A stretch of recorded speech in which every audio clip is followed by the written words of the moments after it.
అన్నమయ్యగా ప్రసిద్ధి పొందిన ప్రముఖ వాగ్గేయకారుడు తాళ్లపాక అన్నమాచార్యులు 1408లో జన్మించారు. తిరుమల శ్రీ వెంకటేశ్వర స్వామిని కీర్తిస్తూ ఎన్నో కీర్తనలు రాశారు.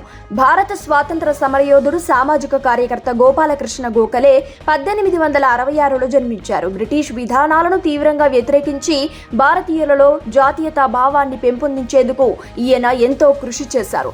టాలీవుడ్ యంగ్ హీరో విజయ్ దేవరకొండ 1989లో జన్మించారు. పెళ్లి చూపులు, అర్జున్ రెడ్డి, గీతా గోవిందం చిత్రాల ద్వారా టాలీవుడ్ లో గుర్తింపు పొందారు.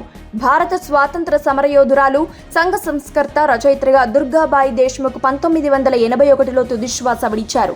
1992 నుండి 94 కాలంలో ఆంధ్రప్రదేశ్ ముఖ్యమంత్రిగా సేవలందించిన ప్రముఖ రాజకీయ నేత నేదురుమల్లి జనార్దన్ రెడ్డి 2014లో మరణించారు.